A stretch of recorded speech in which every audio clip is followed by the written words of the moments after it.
ಅಮ್ಮನ ಹತ್ರ ಮಾತಾಡ್ಸಿದ್ರಾ?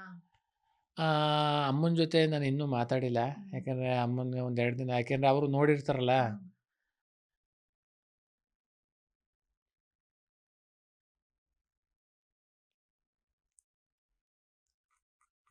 ಅವ್ರಿಗೆ ಅಂದ್ರೆ ನೀವು ಬಂದ್ರೆ ಹಾಂ. ಬೇಜಾರಿದೆ ಅನ್ಸುತ್ತೆ ಬೇಗ.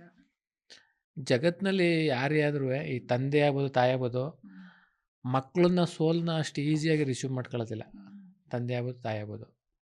ಯಾಕೆಂದರೆ ತಂದೆ ತಾಯಿಗೆ ಏನು ಆಸೆ ಇರ್ತದೆ ಅಂದ್ರೆ ನನ್ನ ಮಗ ಗೆಲ್ಲಬೇಕು, ನನ್ನ ಮಗ ಚೆನ್ನಾಗಿ ಆಡಬೇಕು ಅನ್ನೋದು ಇರ್ತದೆ. ಆ ಸೋಲನ್ನ ನಾವು ರಿಸೀವ್ ಮಾಡ್ಕೊಂಡ್ರು ತಂದೆ ತಾಯಿಗಳು ರಿಸೀವ್ ಮಾಡ್ಕೊಳಕ್ಕಿಲ್ಲ. ಅದಕ್ಕೆ ನೆನ್ನೆನೇ ಅಲ್ವಾ ಅದಾಗಿರೋದು. ಈಗ ಫೋನ್ ಮಾಡಿದ್ರೆ ತುಂಬ ಅವರು ಬೇಜಾರಾಗ್ಬಿಡ್ತದೆ ಅಂದ್ಬಿಟ್ಟು ನಾನು ಅವ್ರ ಜೊತೆ ಇನ್ನೂ ಮಾತಾಡೇ ಇಲ್ಲ. ಹ್ಮ್.